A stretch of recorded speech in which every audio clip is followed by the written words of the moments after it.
I've learned a lot of secrets. There's a lot to tell. People have trauma.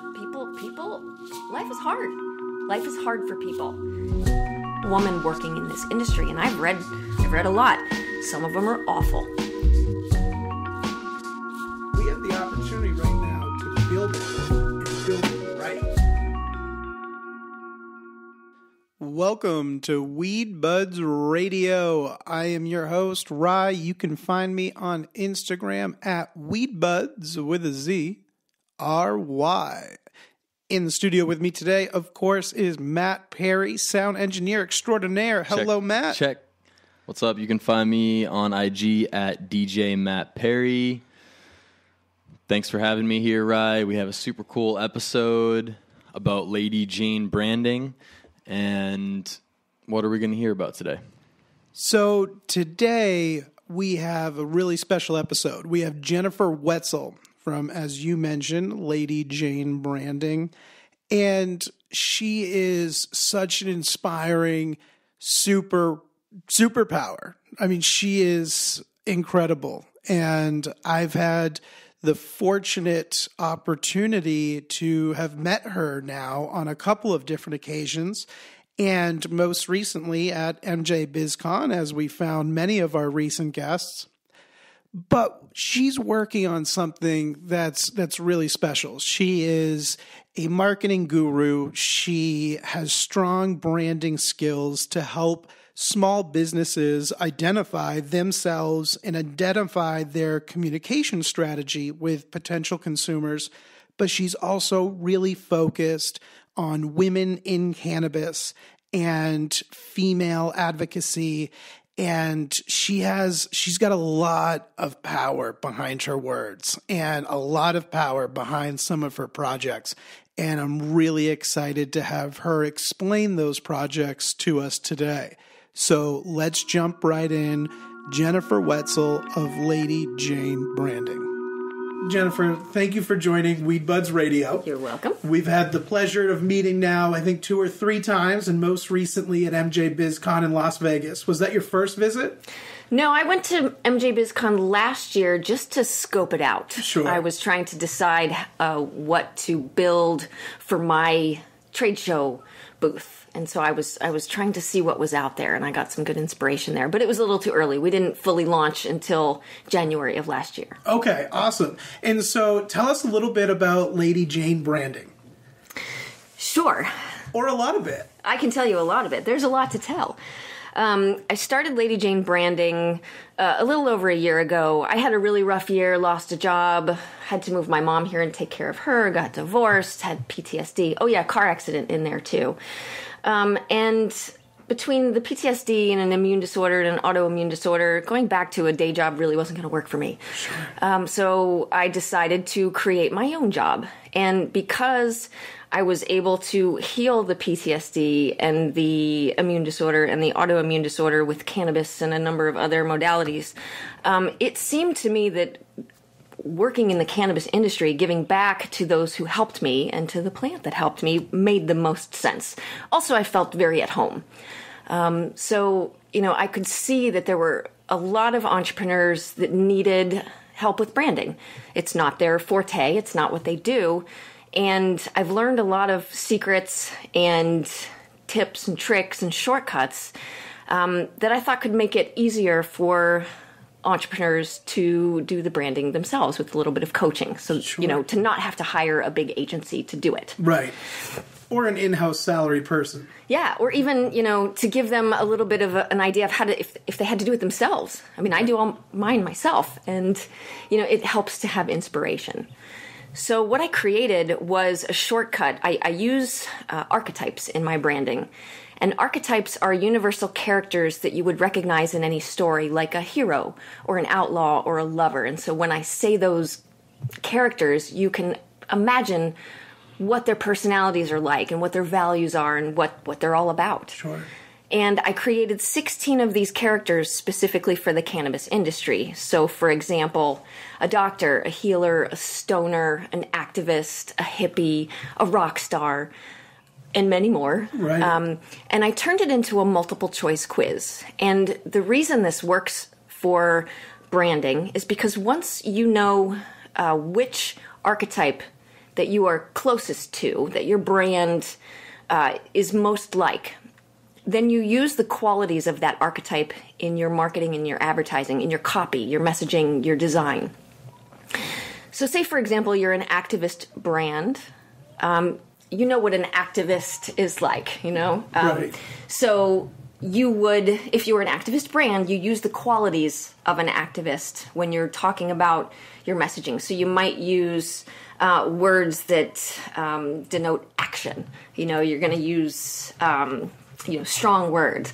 And you're going to use a specific kind of design. So an activist is going to look a little bit rough and earthy. Right. So what I've done is I've created a system or a way that once you know your archetype, then I give you the inspiration to create that stuff yourself. So for copy, so I've got those 16 archetypes, and then I have 8 emotional themes to help one write copy. So those themes would include action and experience and introspection and guidance and innovation, for example. And so when you look at my at the inspiration, the word lists, you can see different words for, creativity versus action versus introspection, and you use those to help you write your messaging. So have you always been in branding? How did you come up with these types? I've been in marketing and advertising pretty much my whole career, but in different types with a different type of focus. Sure. And when I worked in an advertising agency, I was in charge of putting together all the processes that we used for branding, and so I used Archetypes then. Sure. And it was my favorite part, and it was often clients' favorite part. So it made sense to use that here because it's a really easy way to grasp what your brand is all about. Well, and you're personifying the brand. That's and exactly making right. Those human connections. That is exactly right. So when you personify your brand, it makes it easy for you to stay consistent in your branding. Because if you're an activist, you don't want to look like or sound like a stoner or a doctor, right, or any of the other ones, because you want to stay consistent, or else it confuses people. So personifying the brand gives you that tool to help you stay consistent, because you can actually think in your mind. You can talk to that character and ask them, does this make sense for our brand? And if your brand character says no, then you should do something else. Right. So just as an example, LadyJane Branding is a best friend archetype. That's what we are. Right. And so our values and our personality for the brand match a best friend. So when I'm doing anything, I have to think to myself, would a best friend say this? Would a best friend do this? And if the answer is no, then I don't do it. And so that's and that's probably why you have so many friends. I hope so, because I'm really trying to make sure that my brand acts as a best friend. I'm also that way too. I mean, right. Well, it wouldn't work otherwise, that's correct? Right. It wouldn't work if you weren't that type of individual. That's right. You can't build that. No, it wouldn't be authentic. Right. And the other thing to consider is that archetypes aren't just used in branding. So they're also used in storytelling and psychotherapy. And so just as an example, there are hundreds of archetypes, and we are all of those. We all have those inside of us. And that's okay. Like, that's a well-rounded human being. If you can go inside your brain and be like, I'm going to be an activist today, then you know what to do. Or I'm going to be an artist today. You know what to do. But when you're a brand, you have to pick one. Right. And you have to stay consistent, or else it's a little schizophrenic and people don't understand you. So, putting all those tools together, the archetypes, I've got a 2-hour brand makeover that's just a question and answer discovery questionnaire, basically, to help understand a brand's mission and vision and values and goals, and to give them a strategic roadmap to move forward.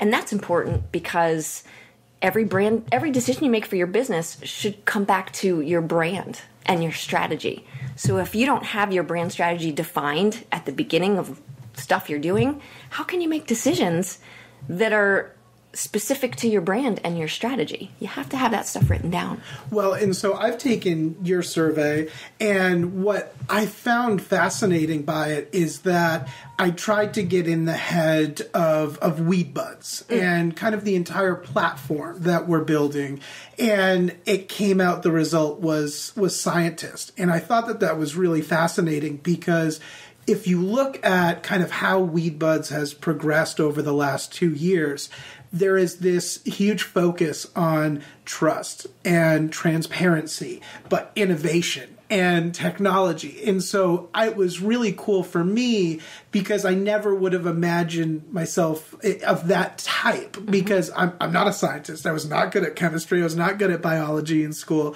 But when you think about the mindset of an inquisitive person that is looking for answers and striving for answers, it made a lot of sense. And so when I read the result from that, and then I kind of read our ethos and what we've written as our goals, education, experience, and empathy. And if we can bring those 3 things together, then you can provide some great resources to consumers. And at the end of every interview, we kind of always ask people, why does the consumer care? So as we talk about these things that might be very industry specific or very top level to a business or to a brand or to a caregiver, we look at kind of all those things and say, why would a consumer care? Why is it important to them? Because there might be a really boring topic, and we admit it, that it might not be the most interesting, but there might be something in there that you realize later, this is important to know from a safety concern or from a health perspective. At MJ BizCon, I learned to ask questions I never would have thought of, but they were so important to understanding what I'm consuming, which I think most consumers would like some idea. Absolutely. And it sounds a little like your brand might have some qualities of a teacher as well. And what you said, I think, was really important in that these archetypes, they're not exactly literal. Right. So there's a farmer archetype. That doesn't necessarily mean that your brand is actually a farmer. You're not going to put on overalls. No, it's just, you might, but no, you don't have to. It's just that mindset. Some people get a little, they maybe misunderstand the stoner, for example, the stoner archetype, and wonder, should we perpetuate that stereotype? Well, for me, it's not about the stereotype. It's more about the stoner being... It's almost like they have this little secret that nobody else is in on. Sure. In that the plant is amazing. Yep. And people just think it's a recreational drug, and it's not. And a stoner knows better. But it's that plus a little bit of irreverence. Right. It's that not taking themselves or anyone else seriously. And so it's not about being stoned, right, and dumb, which is what a stereotypical stoner might be. A giggling, dumb, sitting on the couch kind of person. Right. That's not it at all. Well, and we see that every day. We do. And that is why I feel so fortunate to be able to work with this audience, because you see these entrepreneurs like yourself, like others. You see these, fitness influencers on Instagram that have 100% admitted that they use cannabis before they go to the gym and for recovery. And so there's all of these very ambitious people that are coming out now. And I think you're right. Like that stoner is not, just playing video games with, a soda and sitting on the couch. Like a stoner is literally any of us. That's true. And, I would call it a stoner who gets shit done. Right. That's what I am. I smoke all day long at work, which fortunately is at my home. But I get a lot of stuff done. It allows me to focus. It gives me an extra burst of creativity when I need it. It's also medicine, So right, it's done amazing things for me, and it's important for me to teach people how to talk about cannabis. So that's the other part. So I've got 2 other projects that I'm working on. One is an online course that I'm teaching that's called Sell Joy, and it's teaching people how to write copy and messaging that makes an emotional connection or talks about features and benefits instead of making health claims, which is what can get you in trouble with the FDA. Right. So I go through all the rules for how to, here's what you can't say, here's what you might be able to say, here's what just don't even bother saying that. But then I go into, here's how you talk about features and what the product looks like, smells like, tastes like, how it's grown, the facts. And then I teach people, then you ladder up a little bit and you go to benefits. Well, what does that mean for people? Why should they care? But then I go into the emotional connection, and I use those themes that I was talking about earlier, action and introspection and enjoyment.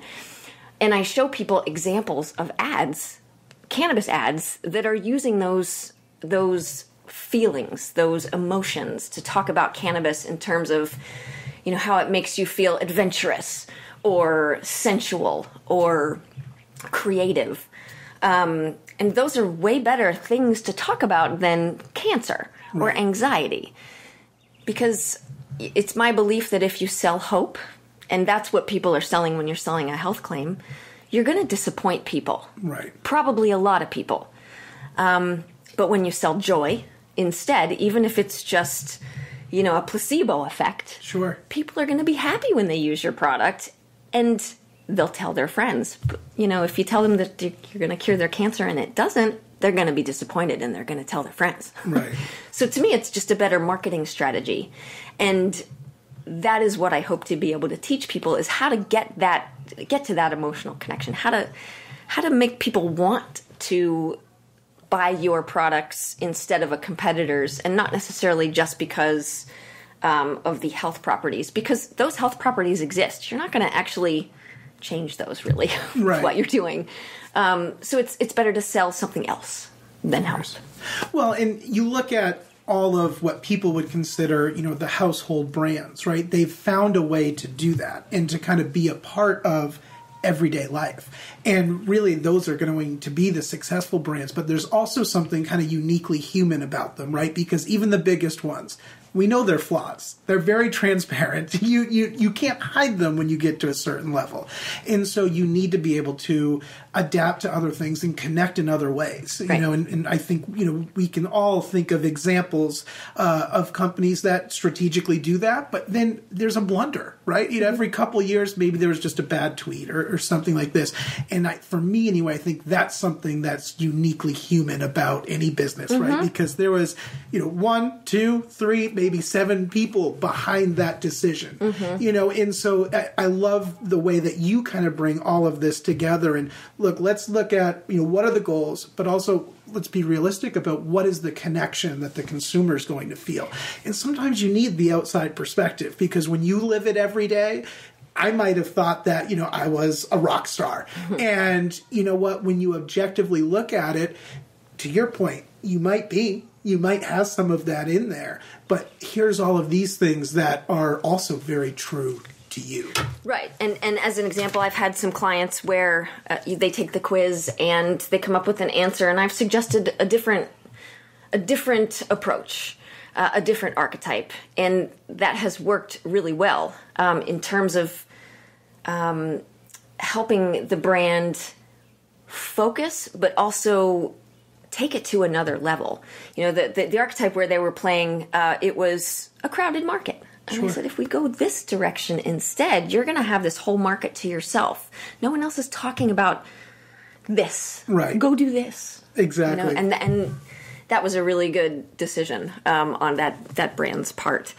So yeah, it's. Oh, the other thing I wanted to say that you mentioned in terms of blunders. So having a written brand strategy is really important, but only if you share it with everyone. So everyone in your company should read your strategy document and understand what they're supposed to be doing, because that helps them make the right decision. They might not have sent that tweet if it Right. was not on strategy. Of course. And so that's another thing that I offer, is that coaching to help, the term is activate, but to activate the strategy with employees so that everyone understands what they're supposed to do. Do they understand your brand values and how they're supposed to act? Well, and if you're not if your internal communication channels are broken, I think that's where you see it the most often, right? When you're not constantly giving that feedback, we're also being very transparent of, this is the culture, this is the vision. Because you're right, you have to empower the employees, or how would they know to take something to the next level, or how to react? Because I think employees also have to be empowered, right, with a little bit of decision-making power. Absolutely. So everybody that we talk to, it doesn't seem like anybody just gets into cannabis and, they're looking to make a lot of money on a product and whatever. Everybody seems to have a mission, and they're striving for some sort of impact. And I know a little bit about some of the missions that you've gone on, but if you don't mind, I would love for you to kind of take us on a journey and tell us a little bit about, one of these surveys that you're working on right now, and what is the impact and what is the mission behind that? I imagine you're talking about the Women in Cannabis Study. I am. Great. Thank you for that segue. So we have launched a now global study of women's experiences working in the cannabis industry. What I found was that there is a lack of research in this industry about women's experiences working in cannabis.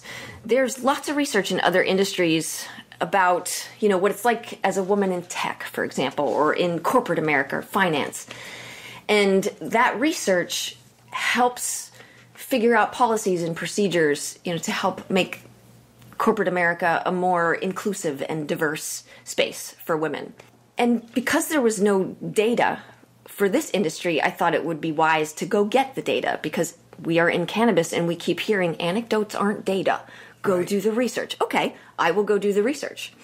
So I've partnered with a PhD in medical sociology who has a background in pharmaceutical and recreational drug studies, and we've put together an 80-question quantitative study, a survey, and we're doing a qualitative follow-up with at least 25 women. That's all I've budgeted for, but we've had over 125 raise their hand and say, I want to tell my story, and I'm trying to find funding to make that happen. But the idea is that once we have everyone's stories, we will have them written down. This is a living history. We will be able to tell the stories of what it's like to be a woman working in this industry. And I've read a lot. Some of them are awful, really awful. And I think it's important to bring those stories to light so that we can figure out how to make it better, because we don't know. And early on. We're at this is the birth of an industry, a legal industry. And it doesn't have to be the way that corporate America has gone. We can do it differently if we want, but only if we identify the problems now and fix it.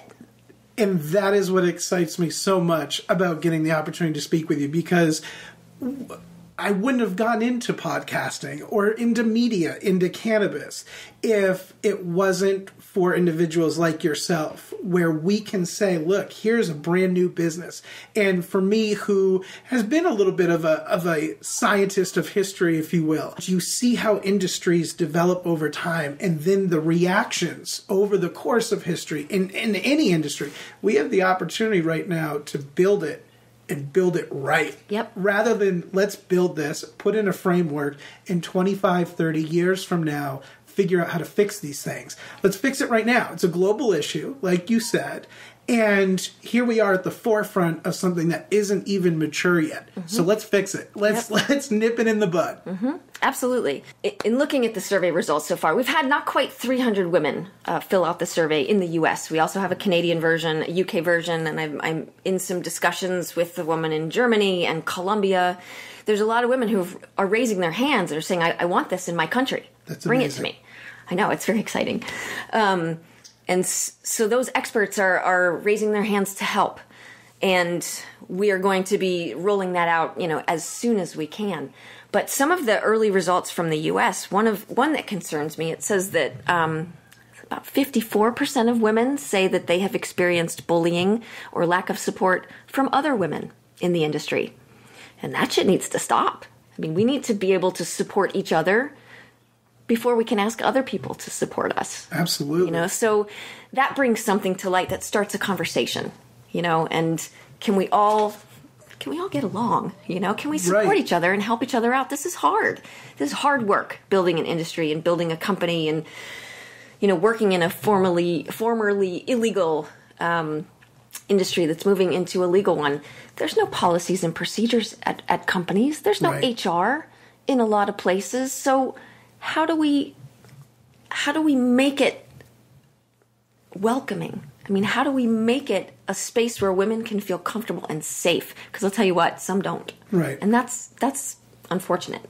Well, so for you see these results, and like you said, some are really great and some not so much. I mean, there has to be a level of pain, knowing you and the empathetic person that you are.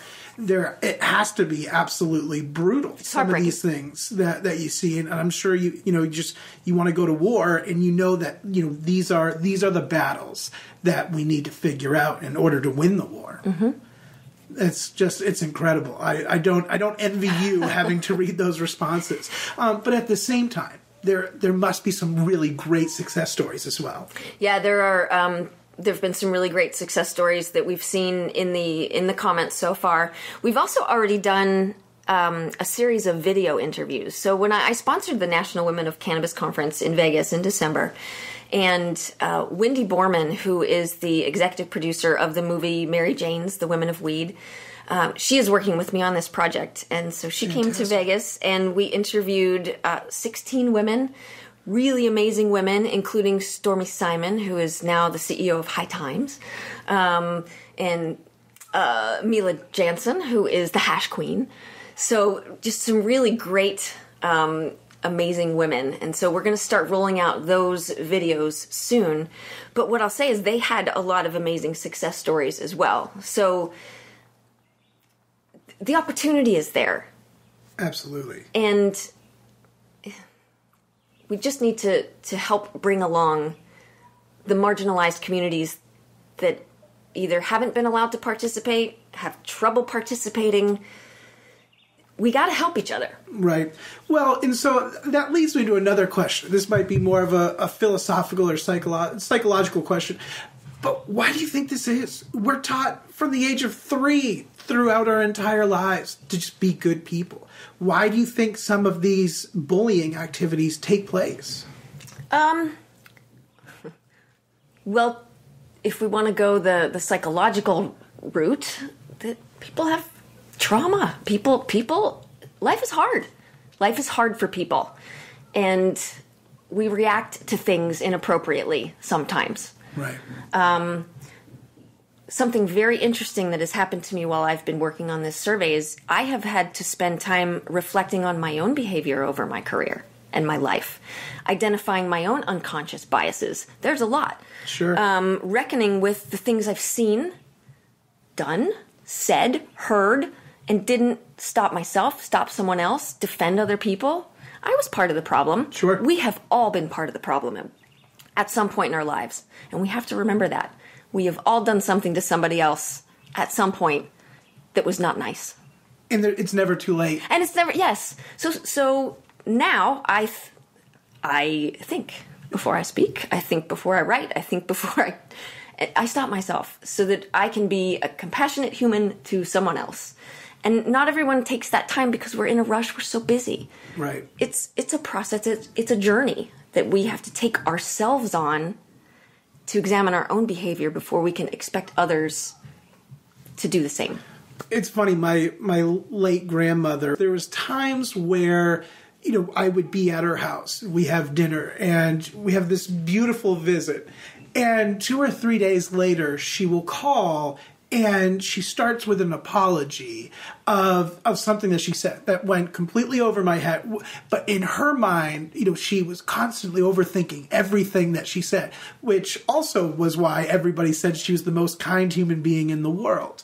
But there was something very conscious about everything that she did. And even if she felt like she worded something wrong that somebody could have misconstrued, she thought about it all of the time. And so there, she never had those debates with people because she would recognize something that she said that maybe it was said incorrectly before you would have even recognized that it was said incorrectly. And it's one of those things where I think we do need to be conscious. We see be kind, be grateful, be nice everywhere. But do we let that sink in? No, because we're moving too fast. You have to be mindful, and you have to be able to slow down to do that. And we're all busy. Right. And this is, like I said, this is hard. Well, and sometimes cannabis is great for helping slow down a little bit, too.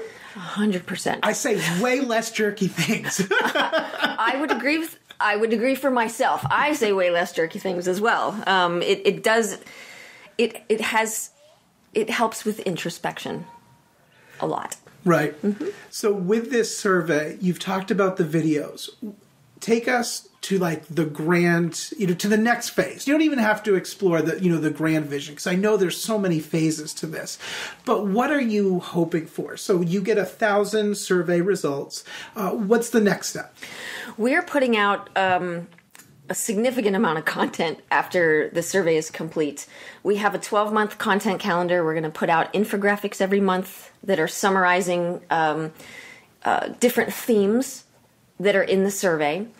We're going to do quarterly reports that do a deep dive into the numbers, and we're going to do an annual report that summarizes everything. And so my partner, Dr. Nicole Wolf, she is going to be writing up all the results in an academic format, and then the rest of the team will take all of that and turn it into more marketing type copy so that we can put that out into the world. We will be delivering those video interviews on a monthly basis. Then my hope is that next year, well, it's already 2020. It is already 2020. My hope is that by the end of this year, we'll put out a male allyship survey so that we can have a companion piece. It won't be as involved. We'll do a few of the same questions and dive into the male allyship topic. And then I want to repeat each of those every 2 years so that we can check in and course correct if we need to. That makes perfect sense. I love that because, the way your strategy is, it's so easily digestible for anybody, again, for the consumer, but for decision makers of a company. And I think the check-in, it's much needed, right? Because this is never done. Right. It's never perfect, and we've never solved all of the problems. I was at the Normal conference this past summer, and somebody had asked the question, what happens to Normal when this is federally legal? Mm-hmm. And the representatives from the National Organization of the Reform of Marijuana Laws, that's why we say Normal, he said, it's not done. You don't think that there's going to be opposition? Let's say this is federally legal. You don't think that, maybe the next election this becomes a hot topic again? Or 3 elections later, this is something that we're always striving for. And if you look at other industries, food industry, they're never done lobbying. There's always things they need to do, either for more regulation, more protections, a little bit less, a little bit more leniency, what have you. You're never done. And so your take on this, the industry's never going to be perfect. Nope. And there's always going to be something for us to be striving to be better at. Yep. And, my goal really is to be able to empower entrepreneurs and startups. Not everybody has funding. Most people don't get funding. And it's, having a marketing budget or a branding budget is not something that a lot of people have. And if I can share my knowledge with as many people as possible so that they can build a solid brand that will succeed when this becomes federally legal. Because what I see happening is all of the multinational CPG companies, the food companies, beverage companies, they're just waiting. Right. They're just waiting for this to become federally legal. The minute that happens, they're going to be putting out brands that they've spent fortunes on. Fortunes. And that's going to compete with the local brands. Right. And I want to give those local brands the ability to either be a target for acquisition if they wish, get funding if they wish, remain a strong local craft cannabis brand, just not fail when that happens. There's a lot of good ideas out there. There's a lot of good ideas, and I want them to succeed. Consumers need to trust the brands that they buy from. And a solid brand strategy helps build trust. 100%. It's funny that you mentioned that because I was having a conversation with the CMO of a large CBD manufacturer. And we were just having a really candid conversation about background careers in what we've done and strategically implementing those in this industry. And one of the things that I thought was really unique for an entrepreneur, for a startup entrepreneur, to say was, I'm fully prepared in the next 5 years to be a really good executive for somebody else.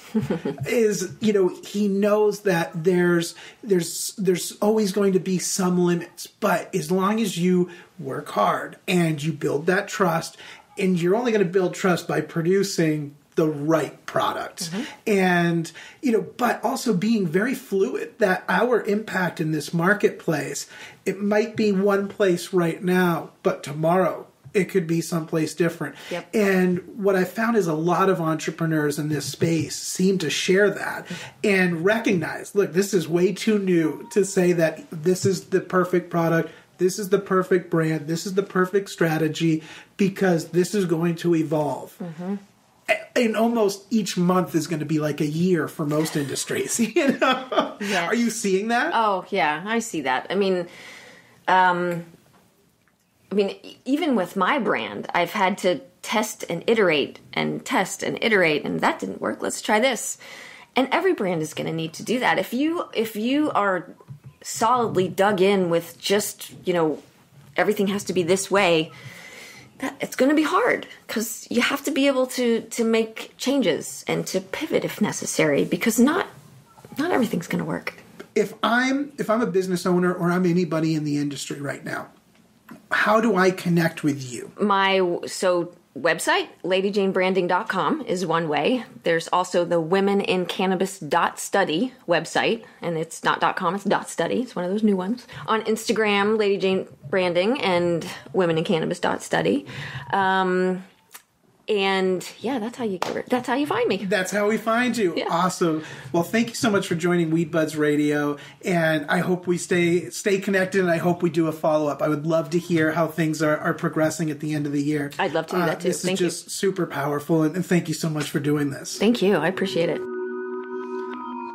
Really interesting discussion, and has sparked all sorts of ideas in my brain about ways we can explore marketing differently, and just thinking about the study she's doing and how it's bringing awareness to women in the cannabis industry and their experiences. I really like the discussions that LadyJane is creating. You're right. I mean, we covered so many different topics, and it was such a vast range of emotion, because we talk about all of these fun and exciting marketing and resources for small businesses and all of the communication and all the fun stuff. And then we talked about some very real things, and how inspirational for Jennifer to open up the way that she did. And it means the world to me that, she explains, how she came into this industry, but then she also provides a framework for something much bigger than her business. There's an impact that she's striving for. And what I appreciate so much about Jennifer and her vision is that this is a brand new industry. We're at the very beginning. And so her ability to see and find trends through this Women in Cannabis study, we have opportunities to address things now as we build the industry, rather than reacting and having these issues embedded in something and institutionalized over time, as we've seen really in just about any other industry at this point. Let's fix it. Let's fix it early. Let's do it right. And let's be good to each other. So, just thank you so much, Jennifer, for joining WeedBuds and sharing your story and sharing your impact and the work that you're doing on the industry. If you are a female in the cannabis industry at any level of the business, please go visit WomenInCannabis.study, WomenInCannabis.study, and fill out the survey. The more results that Jennifer and her team have, the better the information is going to be. And you can always check out LadyJaneBranding.com. And of course, our website, WeedBudzRadio.com. Wherever you listen to our podcast, please be sure to give us a rating and review. We always appreciate it. Until next time, puff, puff, peace.